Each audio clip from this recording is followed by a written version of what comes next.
Les élections présidentielles et législatives en Guinée se tiendront en décembre 2025, selon une annonce faite par le Premier ministre guinéen Amadou Ba Ouré le 13 mai 2025 depuis Abidjan en Côte d'Ivoire. Ces élections devraient ouvrir la voie à la transition démocratique de la Guinée, 4 ans après le coup d'État militaire qui a renversé le régime du président Alpha Condé et porté au pouvoir le général Mamadi Doumbouya.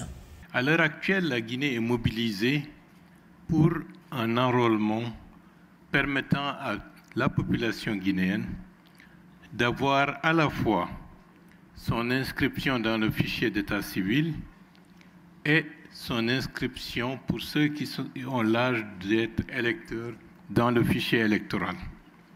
Cette action est une action majeure et toute la population, y compris les autorités, sont mobilisées à sensibiliser la population sur le fait que c'est par ce processus que nous mettons en place le socle sur lequel tout le reste pourra être développé. Fichier électoral, fichier d'état civil, fichier des régimes social unifié. Le gouvernement procède actuellement à l'enregistrement de la population sur les registres d'état civil et les listes électorales. Cette initiative souligne les efforts continus du gouvernement pour établir un État moderne et bien gouverné.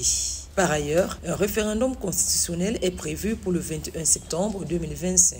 C'est fondamental ce que nous sommes en train de faire dans le sens de la refondation de l'État, mais surtout dans le sens de la mise en place des mécanismes d'une gouvernabilité qui ne sera plus une gouvernabilité, comme on dirait, de manière selon des circonstances, mais avec une prévisibilité qui permettra de changer fondamentalement la donne. Il convient de noter que les autorités militaires guinéennes ont pris des mesures répressives à l'encontre des opposants politiques au cours des derniers mois.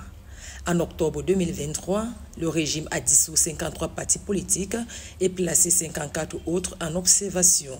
La décision d'organiser l'élection présidentielle en décembre 2025 réaffirme la promesse faite par le général Mamadi Doumbouya à l'occasion du nouvel an de fer de 2025, une année électorale cruciale pour parachever le retour à l'ordre constitutionnel.